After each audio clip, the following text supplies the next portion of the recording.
लोकसभा चुनावों की तैयारी पूरी हो चुकी है। बिसात बिछाई जा चुकी है। पिच पर कौन बैटिंग करेगा, कौन फील्डिंग करेगा, सब कुछ तय हो चुका है।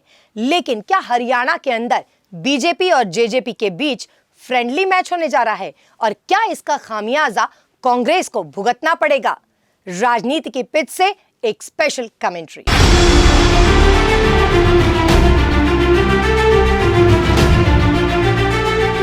लोकसभा चुनावों के लिए पहले ही पिच बिछ चुकी है।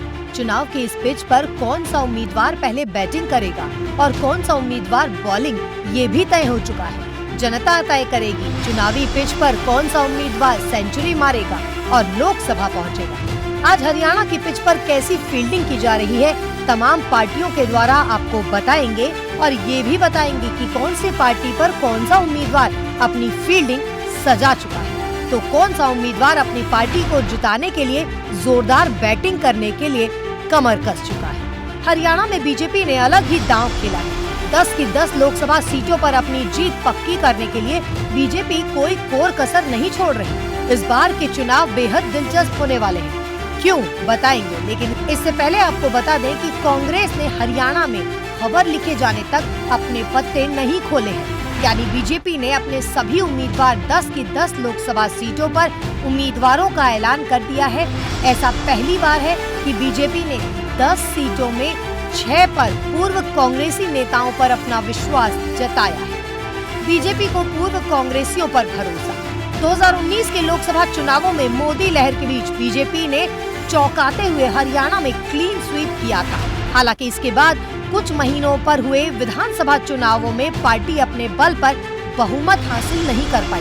2024 लोकसभा चुनावों के बाद राज्य में विधानसभा चुनाव होंगे। इसके चलते हरियाणा की राजनीति में राज्य की 10 लोकसभा सीटों को काफी अहम माना जा रहा है। बीजेपी की कोशिश है कि हर हाल में 10 सीटों को फिर से हासिल किया जाए। इसके चलते बीजेपी ने राज्य की 6 सीटों पर कांग्रेस से आए नेताओं पर दांव खेला है। पार्टी के संगठन में इसकी भी खूब चर्चा हो रही है। कांग्रेस ने अभी तक अपने चेहरे नहीं खोले हैं, यानी अपने उम्मीदवार नहीं उतारे हैं। कांग्रेस पार्टी हरियाणा की 9 सीटों पर चुनाव लड़ेगी, जबकि पार्टी ने एक सीट आम आदमी पार्टी यानी कि आप को दी है।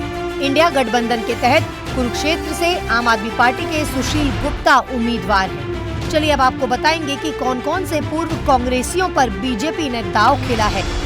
कांग्रेस में रह चुके हैं चौटाला, नवीन जिंदल और रणजीत चौटाला की बीजेपी में एंट्री से पहले 4 कैंडिडेट ऐसे थे जो पूर्व में कांग्रेस में थे और फिर बीजेपी में आए थे। अब उनकी संख्या बढ़कर 6 पहुंच गई है। बीजेपी में शामिल हुए रणजीत चौटाला इंडियन नेशनल लोकदल इनेलो जनता दल के साथ कांग्रेस में रह चुके हैं। 2019 में वह रनिया से निर्दलीय जीते थे। रणजीत चौटाला की तरह ही नवीन जिंदल भी टिकट के ऐलान के कुछ घंटों पहले ही बीजेपी में शामिल हुए। बीजेपी ने कांग्रेस से आए नवीन जिंदल को कुरुक्षेत्र से लोकसभा चुनाव में मैदान में उतारा है। रणजीत सिंह चौटाला हिसार से भाजपा के उम्मीदवार के तौर पर चुनाव लड़ेंगे। चौटाला को 2019 में कांग्रेस ने टिकट नहीं दिया तो उन्होंने पार्टी छोड़ दी। अब आपको बताते हैं कि किसे कहां से बीजेपी ने टिकट दिया है। नवीन जिंदल पूर्व कांग्रेसी कुरुक्षेत्र से उतारे गए हैं, जबकि अशोक तंवर पूर्व कांग्रेसी रहे हैं। सिरसा लोकसभा सीट से बीजेपी के उम्मीदवार हैं। राव इंद्रजीत सिंह पूर्व कांग्रेसी नेता रहे हैं। गुरुग्राम सीट से बीजेपी ने उन पर भरोसा जताया है। वहीं धर्मवीर सिंह पूर्व कांग्रेसी नेता भिवानी महेंद्रगढ़ से उतारे गए हैं। अरविंद शर्मा एक बार फिर से पूर्व कांग्रेसी नेता रोहतक लोकसभा सीट, जो कि बेहद हॉट सीट मानी जाती है, बीजेपी के उम्मीदवार हैं। रणजीत चौटाला पूर्व कांग्रेसी नेता हिसार लोकसभा सीट से बीजेपी के उम्मीदवार बनाए गए हैं। करनाल लोकसभा सीट से पूर्व मुख्यमंत्री मनोहर लाल को उतारा गया है। मोहन लाल बडोली को सोनीपत सीट से लोकसभा उम्मीदवार बनाया गया है। वहीं बंतो कटारिया यानी दिवंगत केंद्रीय मंत्री रतन लाल कटारिया की पत्नी अंबाला लोकसभा सीट से बीजेपी की उम्मीदवार। कांग्रेस के बाद टीएमसी और फिर आम आदमी पार्टी में रहे अशोक तंवर सिरसा से चुनाव लड़ रहे हैं। तंवर इसी साल 20 जनवरी को अपने समर्थकों के साथ बीजेपी में शामिल हुए। कभी कांग्रेसी नेता रहे अरविंद शर्मा को एक बार फिर से रोहतक से चुनाव के मैदान में उतारा गया। 2019 में उन्होंने दीपेंद्र हुड्डा यानी भूपेंद्र सिंह हुड्डा के बेटे को हराया था। राव इंद्रजीत सिंह और धर्मवीर सिंह 2014 से पहले कांग्रेस छोड़कर बीजेपी में शामिल हो चुके थे। पार्टी ने पिछले 2 लोकसभा में इन्हें टिकट दिया था। बीजेपी ने दोनों को तीसरी बार मौका दिया है। कांग्रेस से बीजेपी में आए इन दिग्गजों में राव इंद्रजीत सिंह और धर्मवीर को छोड़कर बाकी चारों प्रत्याशी के लिए मुख्यमंत्री नायब सिंह सैनी को अतिरिक्त जोर लगाना पड़ेगा। अरविंद शर्मा ने पिछली बार रोहतक सीट कम अंतर से जीती थी, 7,503 वोटों का ही अंतर था।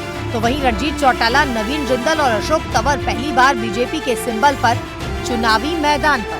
राजनीतिक हलकों में चर्चा है नायब सिंह सैनी खुद इन दिग्गजों के चुनाव क्षेत्र में मोर्चा संभालेंगे। इसकी शुरुआत सिरसा से की जाएगी। वह सीएम मुख्यमंत्री नायब सिंह सैनी 5 को रतिया और 7 को टोहना, 11 को फतेहाबाद में जनसभा को संबोधित करेंगे।